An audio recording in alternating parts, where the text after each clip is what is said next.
Hindi tutorial classes में आप सभी का स्वागत है। आज हम लोग कक्षा 9 के लिए निर्धारित पाठ्यपुस्तक स्पर्श भाग 1 में संकलित एक व्यंग्य कथा तुम कब जाओगे अतिथि शीर्षक पाठ को पढ़ने और फिर उसको समझने का प्रयास करेंगे।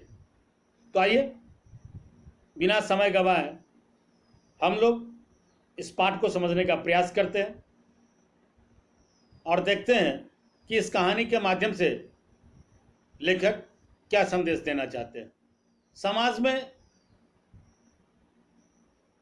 पाई जाने वाली तमाम विसंगतियों पर अपनी व्यंग्य रचनाओं के द्वारा करारा चोट करने वाले शरद जोशी ने तुम कब जाओगे अतिथि शीर्षक कथा के माध्यम से पराश्रित अकर्मण्य लोगों को बड़े ही सहज तरीकों से किसी पर अकारण बोझ नहीं बनने की बात समझाने का प्रयास किया है।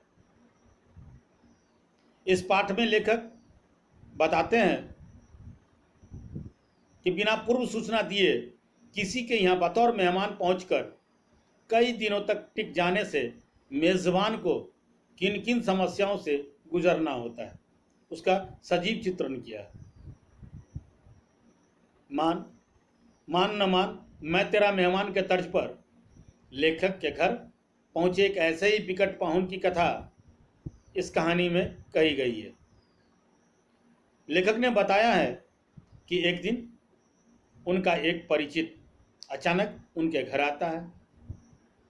लेखक और उनकी पत्नी सोचते हैं शायद शहर के किसी काम से आए होंगे। काम खत्म कर अतिथि जल्दी वापस चला जाएगा। गांव से आए उस अतिथि के सत्कार में उस दिन रात के समय या रात के भोजन को उच्च मध्यम वर्ग के डिनर में बदल दिया गया था। उन लोगों ने सोचा था लेखक ने कि अगले दिन ही अतिथि चले जाएंगे। अगले दिन अतिथि के नहीं जाने की स्थिति में दिन के समय लंच की व्यवस्था हुई।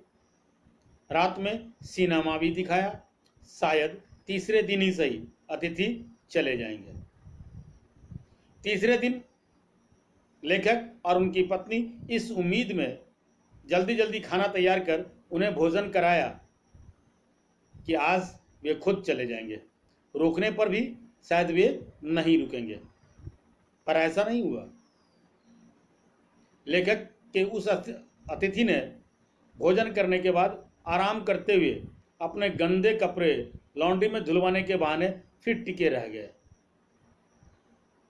ऐसे में लेखक और उनकी पत्नी दोनों की स्थिति असहज होती जा रही थी, लेकिन अतिथि थे कि मानने के लिए बिल्कुल भी तैयार नहीं थे। लॉन्ड्री से कपड़े आ गए पर उनका जाना नहीं हुआ। अब लेखक और अतिथि के बीच पहले हुई बातचीत, अपने परायों का समाचार, अतीत की कहानियां अब सब बंद। लेखक अनमनस्क भाव से उपन्यास को पढ़ रहे थे, जबकि अतिथि फिल्मी पत्रिका के पन्नों को पलट रहे थे। उस दिन रात के समय लेखक की उनकी पत्नी ने खिचड़ी बनाई थी रात के खाना के लिए। उसके बाद भी जब उनके जाने पर कोई चर्चा नहीं हुई तो दोनों का सब्र जवाब देने लगा। फिर भी वे इस आशा में चुप रहे कि कल चौथे दिन जरूर अतिथि चले जाएंगे। लेखक इस कथा में कहते हैं कि अगर अतिथि थोड़े समय के लिए आए तो देवता होता है, कारण देवता अधिक समय तक मनुष्यों के साथ नहीं रहते। अर्थात अतिथियों का थोड़े समय के लिए ही देवत्व सुरक्षित रहता है। ये थे शरद जोशी के द्वारा लिखी गई व्यंग्य कथा तुम कब जाओगे अतिथि। आशा है इस कहानी के सार को आप समझ पाए होंगे। ये वीडियो आपको पसंद आया होगा। यह वीडियो अगर आपको पसंद आया हो तो आप वीडियो को लाइक करें। इस वीडियो को आप अपने मित्रों तक शेयर करें और अगर अभी तक आपने चैनल को सब्सक्राइब नहीं किया है तो चैनल को सब्सक्राइब करें, बेल आइकन जरूर दबाएं ताकि समय से नए वीडियो का नोटिफिकेशन सबसे पहले आपको मिले। आप देखते रहिए हिंदी ट्यूटोरियल क्लासेस। धन्यवाद।